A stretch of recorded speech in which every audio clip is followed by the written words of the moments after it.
প্রস্তুতি ম্যাচে মুস্তাফিজকে না নিলেও তো হয়। মুস্তাফিজ আজকে একাদশে থাকলে আজও আমাদের লজ্জা পেতে হবে। আজ রাত ৯টায় প্রস্তুতি ম্যাচে মাঠে নামার আগে মুস্তাফিজকে নিয়ে অবাক করা তথ্য দিলেন যুক্তরাষ্ট্রের মোনাক প্যাটেন। ৩ ম্যাচের সিরিজ শেষে আজ আবারও মাঠে নামছে বাংলাদেশ। বিশ্বকাপের প্রস্তুতি ম্যাচে বাংলাদেশের প্রতিপক্ষ আবারও সেই যুক্তরাষ্ট্র, যাদের সাথে ইতিমধ্যেই সিরিজ হেরেছে বাংলাদেশ।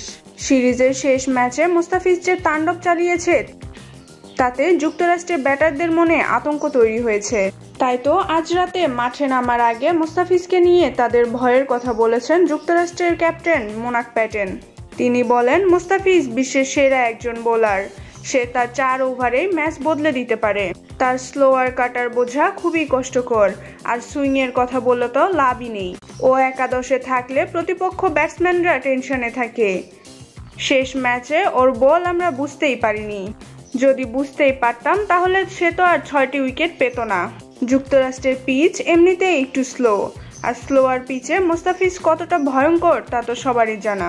প্রস্তুতি ম্যাচে মুস্তাফিজকে একাদশে না রাখলেও তো হতো। বাংলাদেশ তো এমনিতেও ভালো দল। মুস্তাফিজ থাকলে হয়তো আগের ম্যাচের মতোই লজ্জা পেতে হবে আমাদের। বিশ্বকাপ মূল পর্বের আগে আর কোনো লজ্জা আমরা পেতে চাই না। এমনিতেই গত ম্যাচের লজ্জা আমরা ভুলতেই পারিনি। প্রিয় দর্শক, আজকের একাদশে মুস্তাফিজকে কে কে দেখতে চান তা অবশ্যই কমেন্ট করে জানিয়ে দেবেন আমাদের কমেন্ট বক্সে।